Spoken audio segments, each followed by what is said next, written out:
I've slept on it now, and I think I get it. I'm gonna need a couple of things, though. But first of all, we're gonna make what's called a sourdough starter.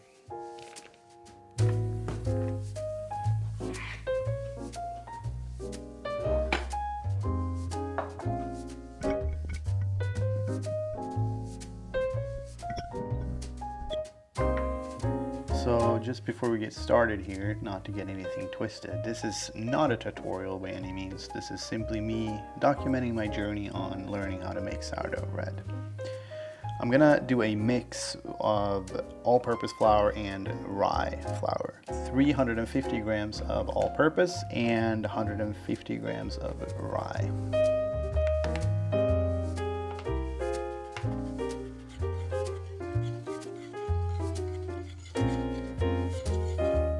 So now that I've got this flour mix here, I'm gonna start the actual starter.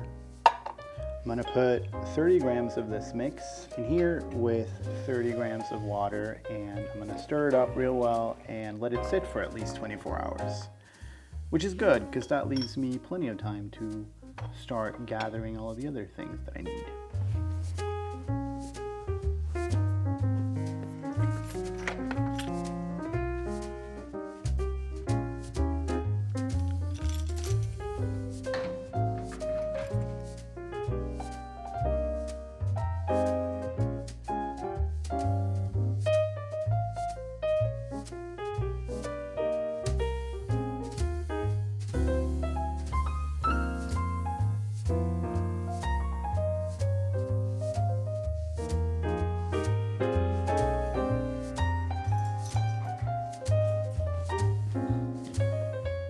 I got a field notes to keep a bit of a sourdough journal as I go.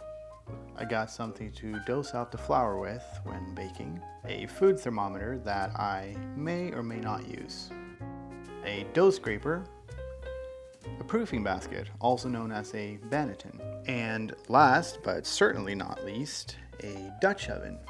This one ran me about $20, which is a steal.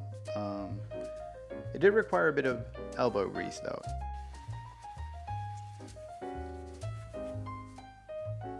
But turned out great in the end, I think. And I'm really excited about baking with this. So now we feed the starter on a daily basis for at least 7 days. And hopefully by the end of that, it'll be ready to bake with. I can't wait.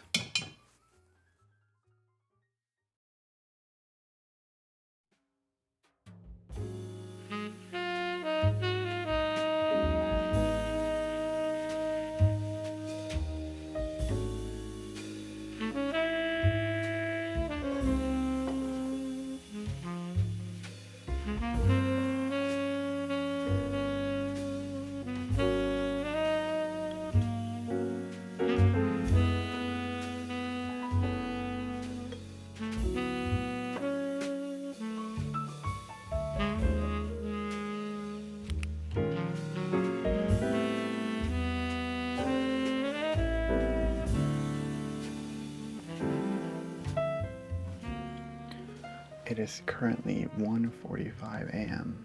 At around 11 a.m. is go time, is the plan.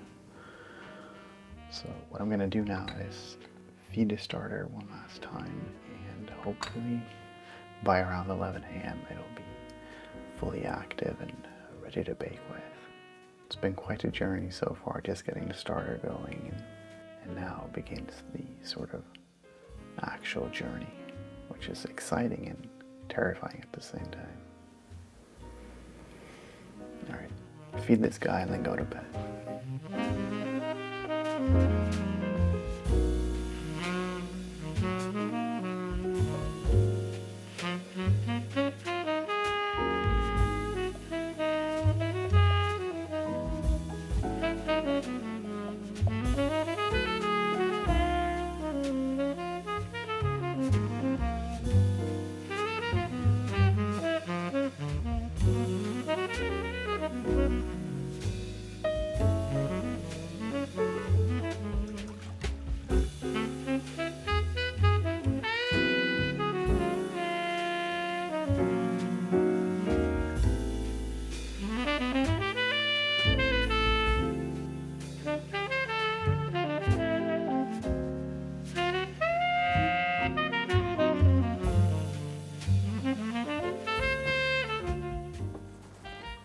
time to do our first fold.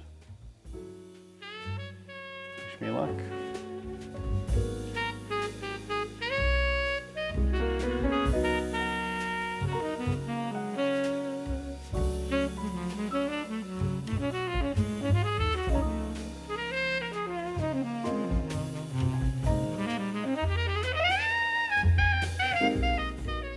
On this second fold, I'm gonna try a coil fold for the second and the third one. So we'll see how that goes.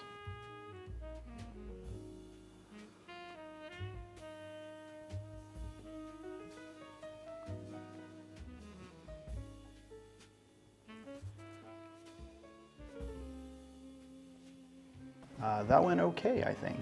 It didn't look and feel as I envisioned it necessarily, but I think it's good enough. I think it's gonna make bread.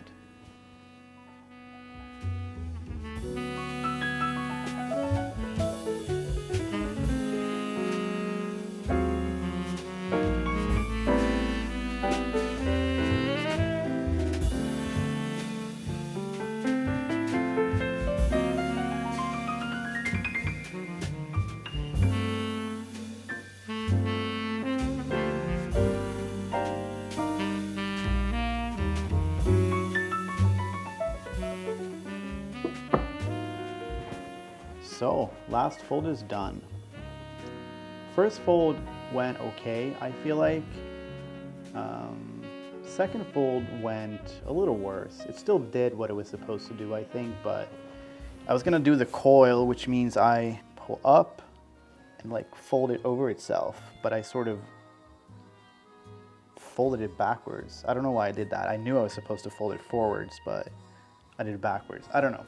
And last fold felt really good, actually. So yeah, I'm gonna let this guy sit here for 45 to 60 minutes or so, and then I'm gonna do the final shaping and put it in the proofing basket. The final shaping is probably what I'm most nervous about, because I don't know how that's gonna turn out.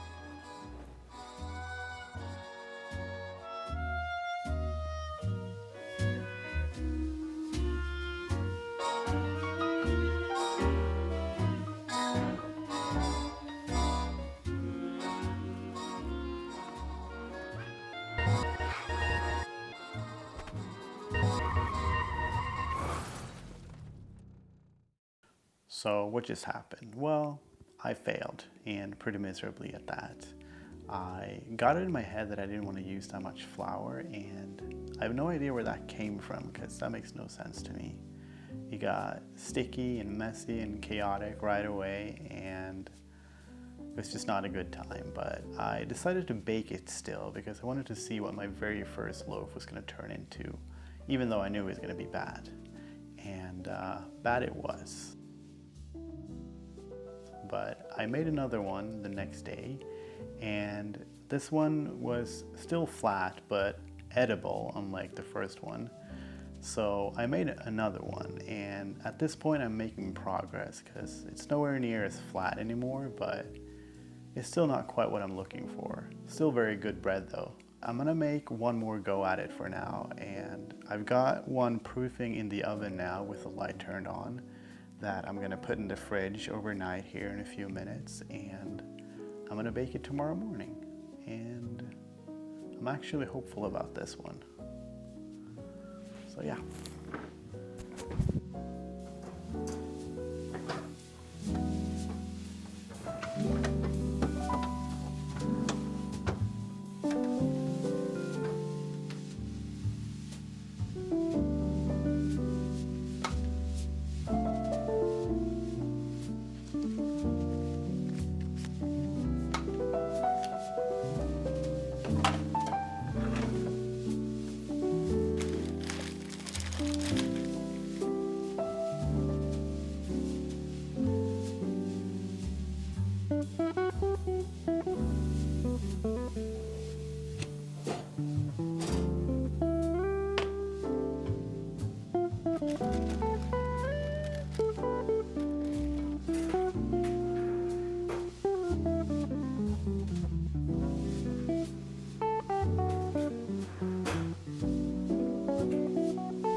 I got there in the end. The first one was a train wreck. Second one was edible, but very flat. Third one was a little better and edible. And then in the end, we got this guy. My first slightly successful loaf of bread.